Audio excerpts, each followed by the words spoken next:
Tomato transplanting day is here and I am stoked for it, but I am withholding and suppressing my desire to get out here and transplant tomatoes to do something that I haven't done a lot in previous years, and that is totally prep the setup. One thing I've learned over the years is this is absolutely critical. Take the time up front to set everything up so it's all there when you need it. So when it comes time to do the work and plant the tomatoes, you can work. You're not jockeying back and forth, wasting time getting everything. So I'm trying to think of what's everything I need for this whole process and get it out here. A shovel, a bucket to put the soil I'm removing into. I have all my protective gopher cages lined up. I have a spacer so I don't have to measure each one. I'm gonna be going on 12-inch offset spacing. So this pipe is 12 inches long. I can just use this to mark the centers in terms of where the tomatoes will go. And then I have my plant tags.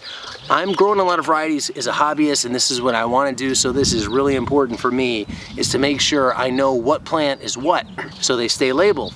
The keys to that: one, buy a plant tag. Don't try and make these. You can make them, but they're not always going to hold up in the UV light, especially in places like California.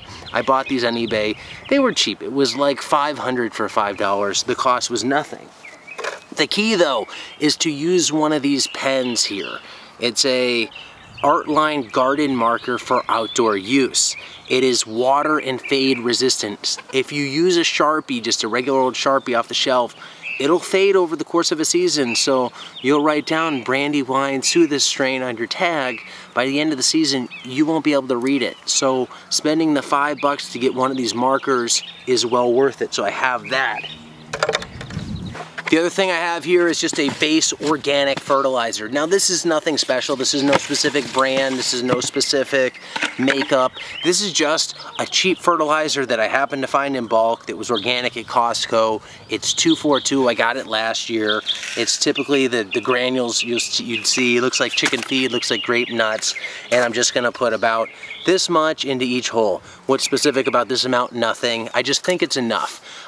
Last year I went really overboard, I think, in amending the soil underneath the plants, putting like a calcium product in there, putting in some azomite, putting organic fertilizer in. I'm not going to do any of that. I think these soils are pretty well amended. I haven't tested them, but I think there's a lot of nutrients here. I'm not going to go nuts putting anything in. One thing I also used last year was mycorrhizal fungi.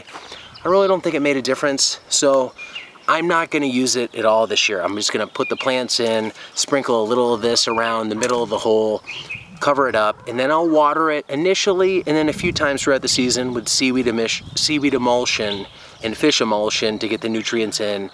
Because I think a lot of times when you put these non-water soluble amendments into the soil, things like azomite, they don't get into a plant readily available form over the course of the tomato's lifespan.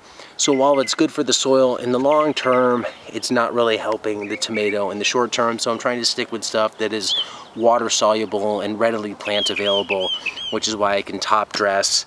And again, the soils I think themselves are pretty rich. So now that I have everything in place, now it's time to get out here and get the tomatoes into the ground.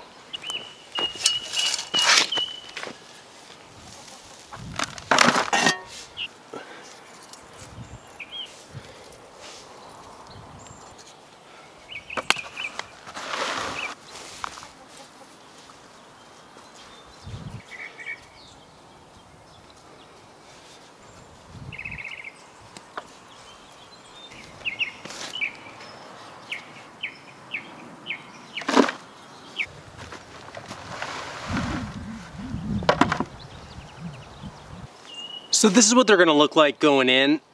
I've been trying the kind of tilt technique within these baskets, and it's not really working. There's just not enough room to maneuver them over to tilt them. So I'm basically just going a straight up planting like this, pruning them really high, and putting soil up to about this level right here, which leaves a little bit of the cage above surface.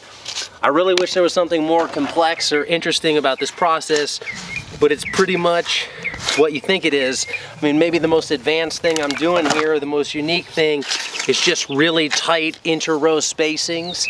This is something I know a lot of people are starting to get into in like the olive industry. vineyards use this idea. They're even starting to do it with avocados. Basically where you're giving up the total yield per plant in exchange for more total yield per row. So you're putting more plants in the same space, sacrificing how much one plant could produce because of crowding, but by having more plants, you're getting a lot more yield. And typically a lot more yield means a lot more yield, like 3 or 4 times more yield is what they're seeing in things like avocados. So it's an interesting technique. This is one that people like Curtis have done for years, just really tight spacings. These are 12 inches-ish. I'm trying to measure, measure's maybe the wrong word, I'm trying to get it about as close as I can.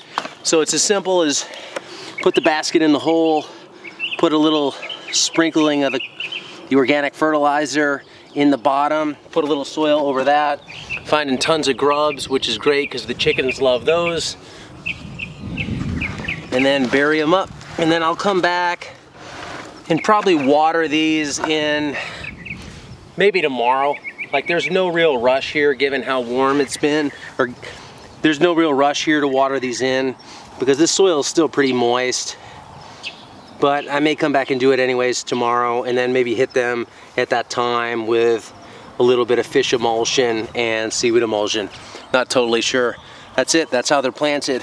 I'll get into how I am going to stake these up later, but for now, it's a whole row of these. This whole first row is hybrid tomatoes. Here I am, first row is done for the day. I gotta go inside, I gotta do some editing of some audio, so this is all I can get done today. I probably put down here 40 plants. One thing I can tell you is I really like this tight in-row spacing. Spacing these things at probably about 12 inches is where I'm spacing them at. This zigzag offset pattern allows you to put a lot of tomatoes in a very small space. So what is cool of this is I can probably now get away with maybe 3 full rows of tomatoes. I don't think I'm gonna need more, which leaves other rows to do other things with, which I'm excited about. I thought I was gonna have to have like 5 or 6 rows of tomatoes, but looking at this spacing this way, I'm gonna be able to use a lot less rows because the spacing is so tight, and then I just have to prune and manage the tomatoes for the spacing. This was it. First tomatoes are in the ground for the year. I feel good about it. I'm excited about it. Enjoy your tomato season whenever that might come up, whether it's now or in the future. And thanks for watching. Until next time, be nice, be thankful, and do the work.